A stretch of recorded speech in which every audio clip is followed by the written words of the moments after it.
दोस्तों, किसी ने सच कहा है, सोच बदलिए नजरिया बदल जाएगा। नजरिया बदला तो जिंदगी बदल जाएगी। मैं हूं आपकी दोस्त ज्योति। आपका स्वागत है मेरे चैनल एम्पावर द लाइफ में।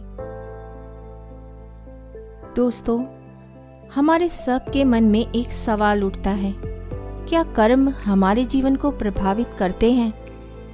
चलिए आज इस समस्या का निवारण करते हैं एक कहानी के माध्यम से।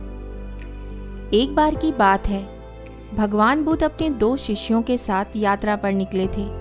सुबह से चलते चलते वह दोपहर तक थक गए।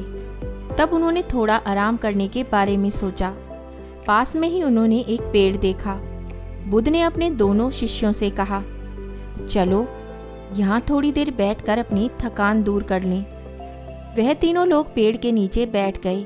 तभी बुद्ध को कुछ दूर पर एक बगीचा दिखा जिसमें बहुत सारे तरबूज उग रहे थे। गौतम बुद्ध ने अपने शिष्य आनंद से कहा, मुझे बहुत प्यास लगी है, उस घर पर जाओ, मालिक से एक तरबूज मांग कर ले आओ ताकि हम अपनी प्यास शांत कर सकें। आनंद आज्ञा अनुसार उस घर की तरफ चल पड़ा। घर के करीब पहुंचने के बाद आनंद ने देखा एक युवती बगीचे में पानी दे रही है।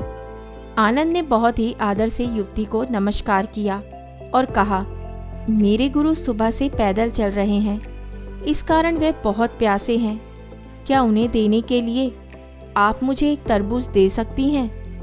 जैसे ही आनंद की बातें खत्म हुई, युवती गुस्से में चिल्लाई, मेरे पास तुम्हें देने के लिए कुछ नहीं है, फौरन तुम मेरे बगीचे से बाहर निकल जाओ।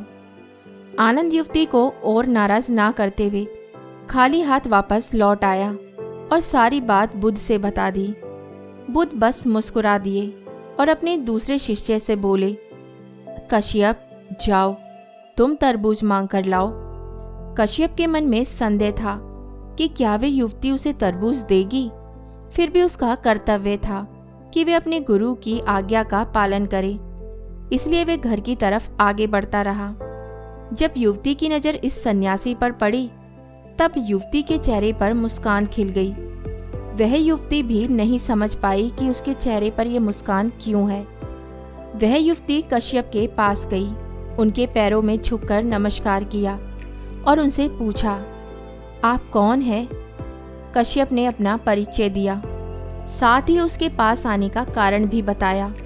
युवती उन्हें आदरपूर्वक बगीचे में ले गई।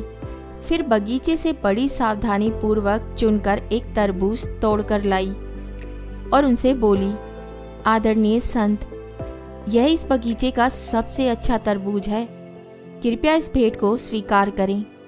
कश्यप भी युवती के इस व्यवहार से काफी हैरान थे। कश्यप आभार व्यक्त करते हुए वहां से लौटने लगे। आनंद ने देखा कि कश्यप एक बड़ा तरबूज लेकर लौट रहे हैं। यह देखकर आनंद को भी बड़ी हैरानी हुई, लेकिन बुद्ध के चेहरे पर शांति के भाव थे। दोनों शिष्य बुद्ध से कुछ पूछें इससे पहले बुद्ध ने कहा, चलो मैं आपको एक कहानी सुनाता हूँ। बहुत पहले 2 साधु एक यात्रा पर थे। वे दोनों काफी अच्छे दोस्त भी थे।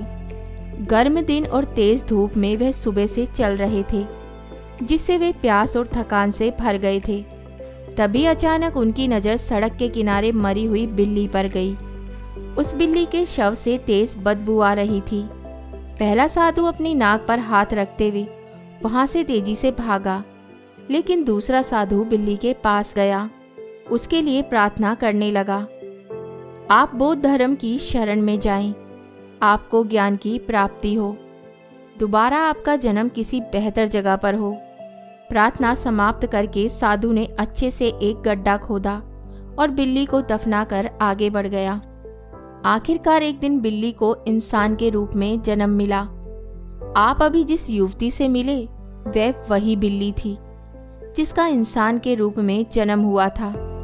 आनंद, आप पिछले जन्म में वह पहले साधु थे जो बिल्ली से दूर भाग गए थे। कश्यप, आप दूसरे साधु थे जिन्होंने बिल्ली को आशीर्वाद दिया था, उसके लिए दया दिखाई थी। इसलिए जब आज युवती ने कश्यप को देखा तो उसे अपने आप खुशी महसूस हुई, जबकि आनंद ने बिल्ली के प्रति घृणा दिखाई थी। इसलिए आनंद को देखते ही उसे गुस्सा आ गया। कश्यप को वे बिना मांगे तरबूज भेंट करना चाहती थी और आनंद के अनुरोध के बाद भी इनकार करना चाहती थी। इस कहानी को सुनने के बाद दोनों शिष्यों ने जाना कि हमें सभी प्राणियों के लिए मन में दया भाव रखना चाहिए, सबको एक तरह का सम्मान देना चाहिए, क्योंकि हम दूसरों के लिए जो दया और प्यार दिखाते हैं या जो नफरत और क्रूरता दिखाते हैं वे लौटकर एक ना एक दिन हमारे पास आता है। दोनों शिष्यों को इस कहानी को सुनने के बाद महान सीख प्राप्त हुई। इसके बाद वे बुद्ध के साथ यात्रा पर आगे बढ़ गए। तो दोस्तों, इस कहानी से हमें यह शिक्षा मिलती है कि हमारे कर्म एक ना एक दिन लौटकर हमारे पास ही आते हैं, चाहे वे अच्छे हों या बुरे हों। इसलिए हमें सबके प्रति दया और प्रेम भाव रखना चाहिए ताकि हमारे लिए भी कहीं से दया और प्रेम आ सके, क्योंकि जो आप दूसरों को देते हैं वही आपके पास लौट कर आता है।